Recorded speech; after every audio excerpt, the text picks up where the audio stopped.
Hello લવરિયા, welcome to Shweta Jain official નામની YouTube ચેનલમાં હું તમારા બધાનું હાર્દિક સ્વાગત કરું છું. તો કેમ છો? ચેનલમાં નવા છો તો ચેનલ સબસ્ક્રાઇબ કરી નાખો. એક દિવસ નહીં ને એક દિવસ પછી એટલે કે એકાત્રે આપણા સરસ મજાના ડબલ મિનિંગ જોક્સ આવે છે. ચેનલ સબસ્ક્રાઇબ કરો, નોટિફિકેશન ઉપર બેલ આઇકનનો ઘંટો દબાવો, એમાં ઓલ દબાવો. એટલે નીલિયા, ભાવલા, જેનકા, ભારતી, દીપકા, રવિડા, સૂર્યા, રવિડા, વિવેકિયા, હાર્દિકિયા, કાના અને મારા વાલા લાલા. મારો ભાવલો તો રહી ગયો. લવ યુ ભાવલા. તમે બધા યુટ્યુબ ચેનલને સબસ્ક્રાઇબ કરી નાખો. બહુ મજા આવવાની છે. શિયાળો છે, વિડીયો બનાવો તો ને આમ બાઈ વગરનું પહેરીને જરાક આમ બધું દેખાય ને તો સરસ લાગે. પછી જયારે વિડીયો પૂરો થઈ જાય ને એટલે પાછું સ્વેટર પહેરી લેવાનું. ત્યાં લગી હાચા ને ખોટા રોલા સોતા પાડવાના. શું કેવું લવરિયાઓ? તો ભલે ઠંડીનો સમય છે ને કે કોઈ લવરિયાને ગાર્ડનમાં પણ મળવા જવાનું મન થતું નથી. એટલે હમણાં ગાર્ડનો પણ પડ્યા છે ખાલી ખાલી. નથી દેખાતું કોઈ લવ ગાર્ડન રેસકોર્સ ગાર્ડન કે ચર્ચ પાસે. અહીંયા કોઈ દેખાતું નથી. ડાયરેક્ટ બધા લવરિયા ઓયોમાં જતા રહ્યા છે. અને ઓયોમાં જઈને એસી નથી ચાલુ કરતા, હીટર ચાલુ કરે છે. અને ઘણા લોકો તો હીટર પણ ચાલુ નથી કરતા. એના ભેગી છોકરી જ હીટર જેવી છે, સીધી લઈને એને જ ચાલુ કરે છે. અને પછી તો મશીનની ઓરિજિનલ કામગીરી શરૂ થાય છે. શિયાળાની ઠંડી ઠંડી મજા આવે છે. છોકરા ને છોકરી ઓયોમાં જઈને પ્રેમના ખોટા વાયદા કરે છે. ત્યાંથી બહાર નીકળીને પાણી છૂટા ને સંબંધ તૂટ્યા. પછી તું કોણ ને હું કોણ, ઠોકો એની મને લાઈક આવાત ઉપર. એકવાર હાથ ઉપર, એકવાર ગાલ ઉપર, એકવાર હોઠ ઉપર, એકવાર અહીંયા બધે. એ ઊંધું વિચારોમાં છાના મુના વેસલીન લગાડી લ્યો, બોડી લોશન ફાટી જશે. બીજે બધે લગાવી લેજો જ્યાં જ્યાં ફાટતું હોય ત્યાં. મારા તો દર વખતે હોઠ જ ફાટે છે. એકવાર પતિ કારખાનેથી ઘરે આવ્યો અને કીધું કે જાનુ મને બહુ જ છે ને આમ છાતીમાં દુખે છે, એમ્બ્યુલન્સને બોલાય, મારાથી છાતીનો દુખો રહેવાતું નથી. તરત પત્નીએ કીધું વાંધો નહીં, મને જરાક તમારો ફોન આપો, એનો પાસવર્ડ કયો, એમાંથી એમ્બ્યુલન્સમાં ફોન કરું. તો પતિ કે રેવા દે, હવે થોડુંક છાતીમાં સારું લાગે છે. કેમ? તમારી બારવાડી પકડાઈ જાય એટલે. આજકાલના લવરિયાઓ ઘરવાળીના ખર્ચાય માંડ માંડ ઉપાડે છે, તોય કોને ખબર બારવાડીનું ગમે ત્યાંથી સેટિંગ કરી આવે છે. એકવાર ચંદુ વાડીમાં ગયો. વાડીમાં કોઈ નહોતું એટલે એને કામકાજ શરૂ કરી દીધું. ચંદુની ગર્લફ્રેન્ડ કાજલીએ કીધું કે ચંદુડા ધીમે ધીમે કર, મને દુખે છે. ચંદુડાએ કીધું હું તો ધીમે ધીમે કરું છું, વાડીમાં તારો બાપ પાછળથી આવી ગયો, એ પાછળથી પાટું મારે છે, લાતું મારે છે. પછી ચંદુડિયાનો અને કાજલીનો એવો વારો પાડ્યો કે ઓલા ચાડિયાની હારે એ બેને જ ત્યાં બાંધી દીધા. અત્યારે ફૂલ ધોકાનો માર ચાલુ છે. મેડમે કીધું અંધારામાં રહેલા છોકરાઓથી ભૂલ થાય, ચાલો આનું ઊંધું વાક્ય બોલો છોકરાઓ. છોકરાઓ બોલ્યા અંધારામાં થયેલી ભૂલોના કારણે છોકરાઓ થાય મેડમ, આનું ઊંધું વાક્ય છે. પછી તો મેડમે એને અજવાળામાં લઈને એવો માર્યો, ટોપિક ઓવર. સાસુમાએ એના દીકરાની વહુને કહ્યું આવા દે રાત્રે મારા દીકરાને, એની બાજુમાં બેસીને બધું જ તારી કરતું તો કહું. તરત વહુએ પણ કહી દીધું કે હું એને સૂઈને મનાવી લઈશ રાત્રે, તમે બેસીને કહી દો બધું. અત્યારના દીકરાઓ વહુકોર છે. સુહાગરાતના દિવસે પત્નીએ કહ્યું કે રાત પડી ગઈ છે, મને બહુ જ ગભરાટ થાય છે. તરત પતિએ કહ્યું હા જાનુ, આપણી પહેલી રાત છે ને એટલે. પત્નીએ કહ્યું પહેલી રાત છે એટલે નહીં ગાંડા, રાત્રે પહેલી વાર છે ને અંધારામાં એટલે ગભરાટ થાય છે. બાકી આ બધું વાળીએ ખૂબ કરી લીધું. બે હેઠો. એકવાર પતિ ઓફિસથી ઘરે આવ્યો ત્યાં પત્ની કપડાં કાઢીને સૂતી હતી બેડ ઉપર, એકદમ પરસેવાથી રેબઝેબ થતી હતી. એટલી જ વારમાં પતિને એમ થયું કે હાય હાય, આને તો હાર્ટ એટેક આવ્યો લાગે છે, લાવ ડોક્ટરને ફોન કરું, આ કેમ આટલી એમ નીતરે છે ને હાંફી રહી. તરત જ એનો ટેણીયો બોલ્યો, પપ્પા પપ્પા જોવો શેટી પલંગ નીચે કાકા સૂતા છે. એટલી જ વારમાં પતિ બેહોશ થઈ ગયો. જમણવારમાં અને પરણવામાં થોડીક ઉતાવળ રાખવી મારા કલેજા. જો ઉતાવળ નહીં રાખો ને તો છેલ્લે તમારા ભાગમાં એઠવાળો જ ખાવાનો વારો આવશે. એકવાર પતિ બાજુવાળા ભાભીની ડીપી આમ ઝૂમ ઝૂમ કરીને જોતો હતો. ત્યાં પાછળ ઊભેલી પત્ની બોલી, રેવા દ્યો, હવે આનાથી નજીક નહીં આવે. ગંગુબાઈ પોલીસ સ્ટેશને ગયા.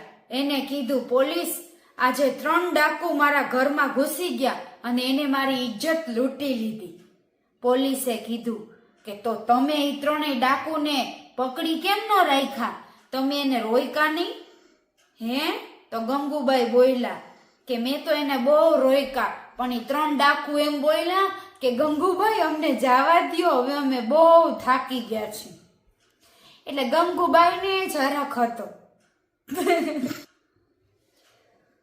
પપ્પુએ પડોશીને કીધું કે તમે કાલે કબૂતરને દાણા નાખતા હતા?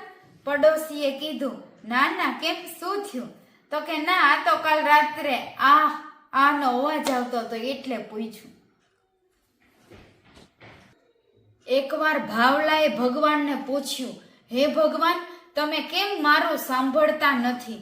ભગવાને કીધું ભાવલાને, તારા લખણને જ લીધે મેં તને બ્લોક કર્યો છે, તારું કોઈ દી સાંભળવામાં નહીં આવે, હાલ નીકળ. સાસુએ પૂછ્યું કે વહુ બેટા, આ વાસણ કોને તોડ્યા? વહુએ કીધું, ઈ તો અમે બે બાઈજા હતા ને એટલે વાસણ તોડ્યા. પછી સાસુએ કીધું, આ પલંગ કોને તોડ્યો? વહુએ કીધું, ઈ તો પછી અમારા બેયનું સમાધાન થઈ ગયું ને તો 3 રાઉન્ડ ખેંચી લીધા એટલે પલંગે તૂટી ગયો. સાસુમાં બેભાન પડી ગયા કે કેવી વહુ લઈ આવી. એકવાર છોકરો અને છોકરી બસમાં બેઠા. ત્યાં છોકરાએ કીધું, થોડીક આઘી બેસ ને, તારી નારંગી મને ટચ થાય છે. તો છોકરીએ કીધું, મારી નારંગી તને ટચ થાય છે એમાં તારું શું ગયું, બેઠો રે. તો કે અરે ગાંડી, તારી નારંગી મને ટચ થાય છે ને એમાં મારા શેરડીનો બધો રસ નીકળી જાય છે. એકવાર એક ભાભી બસમાં ચડતા હતા. ત્યાં કાકાના પગ નીચેનો ઘાઘરો આવી ગયો. તો ભાભી કે, ઘાઘરો ઊંચો કરો, ઘાઘરો ઊંચો કરો, પગ ઊંચો કરો, ઘાઘરો ઊંચો. કાકા કે, બેન રેવા દે, બસમાં હું કાંઈ ન કરું, મને અહીંથી નીકળીને મળ બારે બધું કરું. ઓલી એક ઝાપટ મારીને કીધું, તારા પગ નીચે જો મારો ઘાઘરો છે. સુહાગ રાતના દિવસે પતિએ પત્નીને કીધું, અહીંયા શાંતિથી રહેજે, મીઠું મીઠું બોલજે, બધાયનું દિલ જીતીને રહેજે. તરત પત્નીએ કીધું, સુહાગરાત મનાવી છે કે સત્સંગ કરવું છે? જીવનના 3 તબક્કા હોય છે. પહેલું જન્મ, બીજું આ શું ચાલી રહ્યું છે, ત્રીજું મૃત્યુ, અને અત્યારે આપણે બીજા તબક્કામાં છીએ. કાંઈ ખબર નથી પડતી આ શું ચાલી રહ્યું છે.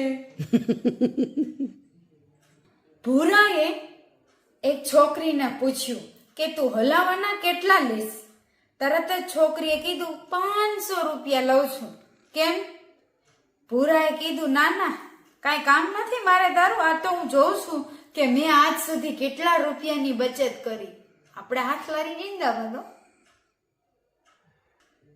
ઝઘડો છે ને, ઝઘડો એ છોકરાના પોપટ જેવો હોય છે.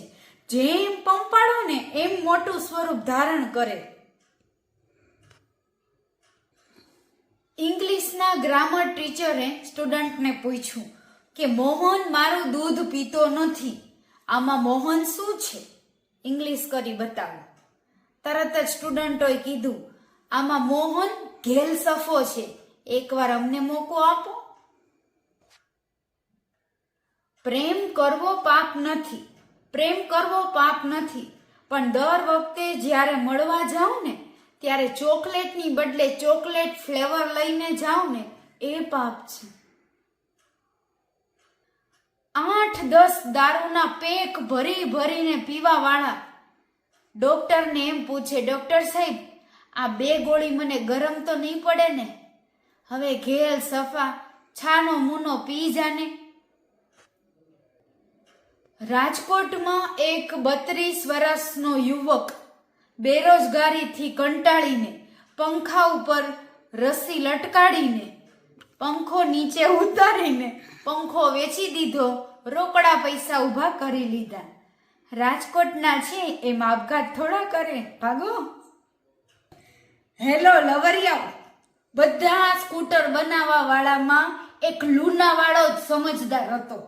એને ખબર હતી કે પેટ્રોલની ટાંકી આરે પેન્ડલ નાખવા જોશે, કેમ કે આગળ જતા ગમે ત્યારે એની ફાટી જ રહેવાની છે, તો પેન્ડલ હલાવીની ઘરે તો પોગે.